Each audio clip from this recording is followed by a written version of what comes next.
Hey, everybody, it's the 26th of June, 2025, and we all know what that means. It is the 80th anniversary of the adoption of the United Nations Charter, the closest thing we have globally to an international constitution. 80 years ago, 50 countries came together, spent roughly 10 weeks drafting what eventually became the United Nations Charter, hemming and hawing, adding this, deleting that, and approved it precisely 80 years ago today. Following VE Day in Europe, victory over the fascism of Europe, Germany and Italy, and yet before the day which came to be known as VJ Day, Victory over Japan Day, which came approximately 6 weeks later.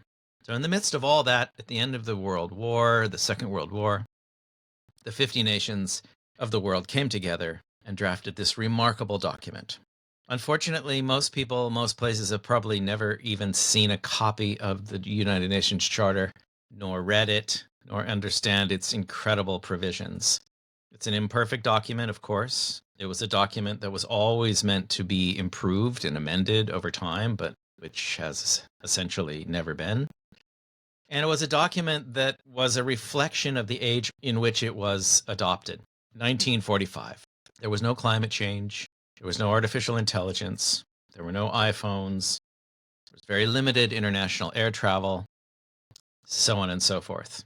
It was a completely different era in many ways than the era in which we are living. At the same time, it was very much the same type of era, an era dominated by nation states, an era where war was all too often taking place in brutal conditions, and a world of inequality, a world of some wealth and mostly poor. So in many respects, those days are not all that different from today. And yet there have been so many advances and so many things have occurred since the adoption of this remarkable document. I don't always carry it with me, but it's always nearby. This little charter, and this also includes the Statute of the International Court of Justice, also known as the World Court. It all turns 80 today. Later, we'll be speaking with 3 leading authorities on the UN Charter and getting their thoughts about how has the charter held up over these 80 years? Has it succeeded? Has it failed? Is it time for a new charter? Is it potentially even more dramatically time for a Charter 2.0? Premised not on the 195 or 193 nation states of today, but premised on our shared humanity. So a new charter premised on world citizenship and true global governance based on the wishes of the people, actions of which would be carried out by a world parliament.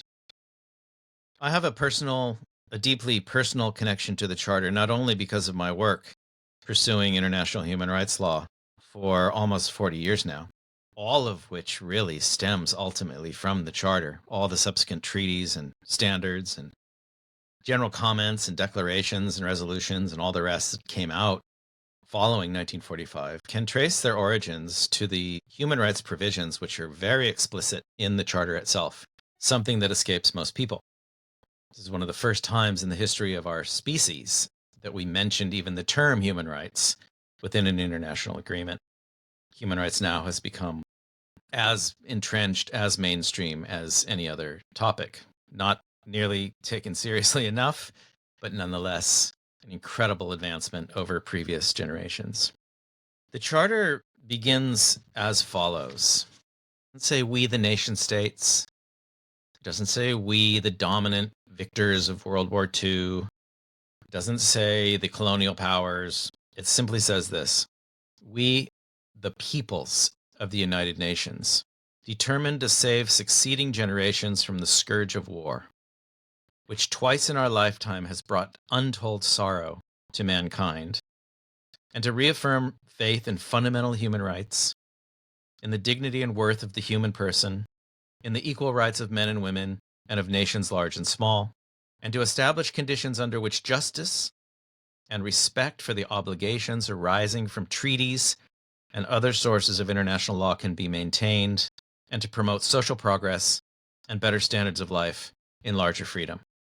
And then it goes on for several more paragraphs before entering the substantive provisions of the Charter, which speak, of course, about the prohibition on the use of force, the prohibition on the acquisition of territory through the use of force and violence, other ways and means by which to promote international peace and security, the establishment of the Security Council and all the subsidiary bodies of the United Nations, and so forth. I'd urge all of you to call it up on your computers and have a quick read of it now on this 80th birthday. My other personal connection to the Charter is the fact that my paternal grandfather, who I never met, he died several months before I was born, was quite an interesting figure. One of his many jobs was running security at the founding meeting of the United Nations in San Francisco. The meeting, of course, was held in the San Francisco Opera House during those months of April to June 1945. I have some documents indicating what my grandfather, Arthur Bernard Leckie, was getting up to at the time. And many, many books also point to the nefarious role played by the hosts of the conference, the United States, in both ensuring that the text that eventually emerged would ensure U.S. dominance and hegemony, and also that indicate that virtually all, if not all, of the delegations that participated in that meeting were certainly being listened in on in some way, shape, or form by operatives of the United States government, one of whom I'm certain must have been my grandfather. I have a whole range of things in his files, the limited files that remain, about his role at the UN, but also his role in working for big criminal justice organizations like the FBI, his work as a private eye in Hollywood following his time at the UN, and his very dubious work with the McCarthy trials. He worked for Joseph McCarthy investigating communists in Hollywood, in fact. None of these are great things, but it is the fact. And I was quite surprised to learn that he was actually deeply and personally involved in the establishment of the United Nations, a group that I've been so closely associated with for so long. In his files, I also found this extraordinary document, which I'm going to read from in a moment, which is the program of the closing plenary session of the United Nations Conference on International Organization in San Francisco, June 26, 1945. This has a whole collection of speeches. This is the original document. It's very fragile. There are a range of speeches from different leaders that were present at the time.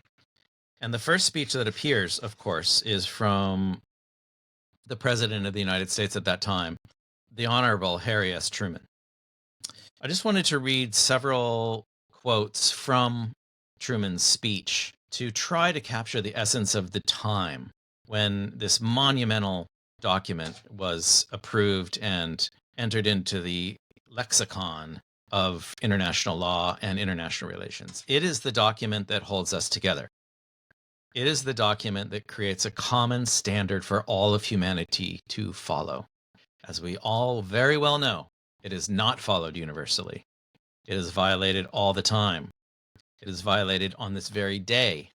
And I can recount very, very many instances of where this is occurring right now. Nevertheless, it is what we have. And it is time to consider whether we simply want to keep it as it is, whether we want to reform it and amend it, or whether we want to start thinking about something else entirely.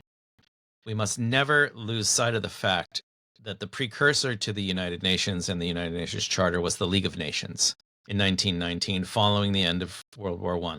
First real global effort to merge human visions for what society should be in the context of peaceful relations between peoples and nations.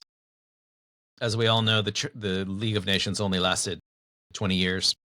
The United States Senate refused to ratify it, and the entire system fell apart for those 6 years of the war, 39 to 45, and on its ashes came the United Nations Charter. There is a reason why the meeting to create the United Nations was held within the United States, San Francisco. There is a reason why the United Nations headquarters is located in the United States, in New York. There's a certain logic to it. Some would say a hegemonic logic to it. That is up for discussion. But there are voices in the world today that are questioning whether the current reluctance by the United States to embrace the Charter, the United Nations generally, and many of its agencies, having just pulled out of the World Health Organization, having just pulled out of the UN Human Rights Council, having just pulled out of the Paris Climate Change Agreement and countless others, whether it makes sense to continue the status quo with respect to the location of the headquarters of this organization in which all countries in the world are members. Recall, too, there were 50 member states that participated in San Francisco.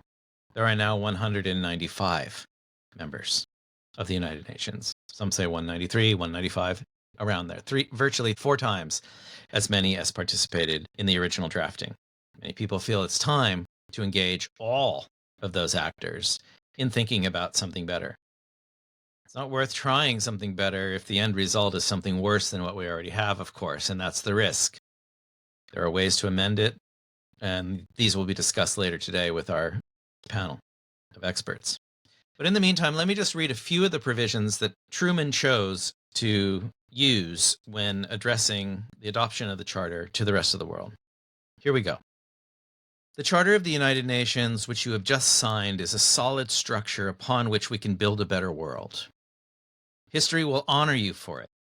Between the victory in Europe and the final victory in Japan, in this most destructive of all wars, you have won a victory against war itself.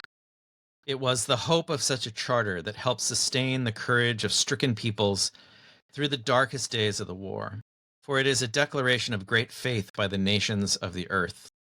Faith that war is not inevitable. Faith that peace can be maintained. If we had this charter a few years ago, and above all, the will to use it, millions now dead would be alive. If we should falter in the future in our will to use it, millions now living will surely die. It has already been said by many that this is only a first step to a lasting peace.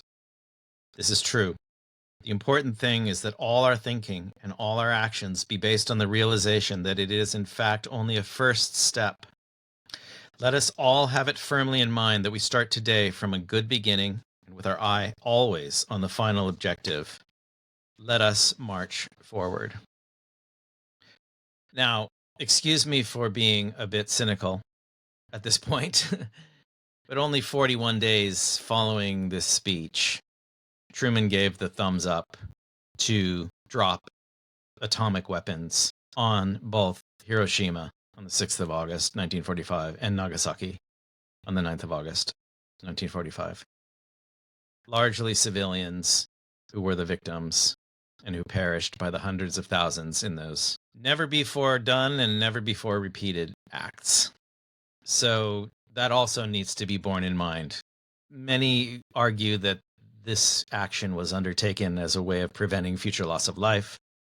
That may or may not be true, but there is certainly no discounting the fact that never before had atomic/nuclear weapons been used, and never before or since have they been used, thank goodness. That's just something to contemplate for the moment. Back to his otherwise excellent speech. He also said this charter, like our own Constitution, meaning the United States Constitution, will be expanded and improved as time goes on. No one claims that it is now a final or perfect instrument. It has not been poured into any fixed mold.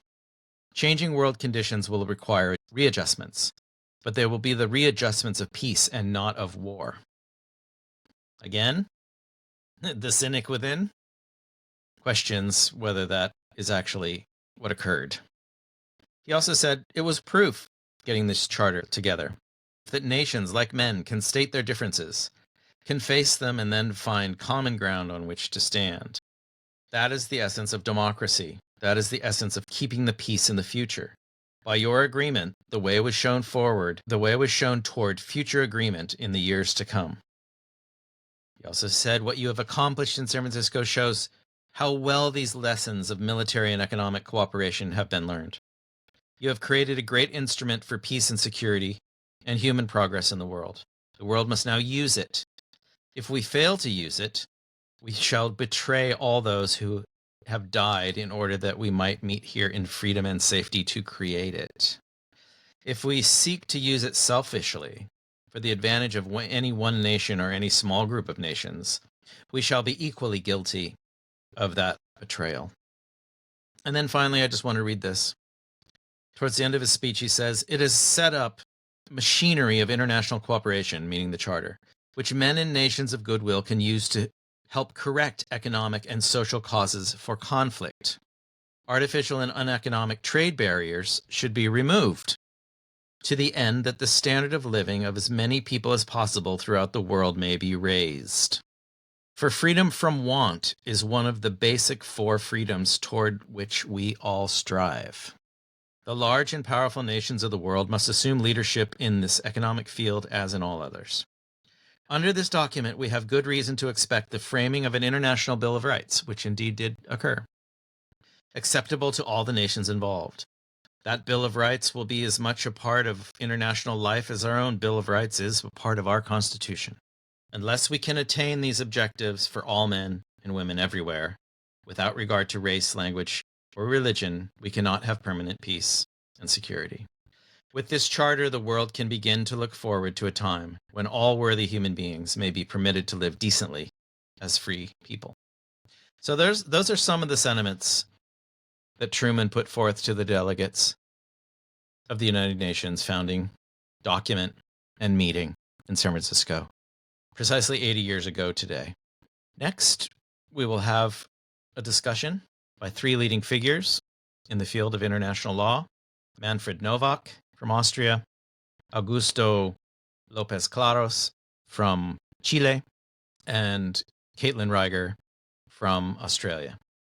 It will be hosted by myself, and we will discuss past, present, and future with respect to the United Nations Charter.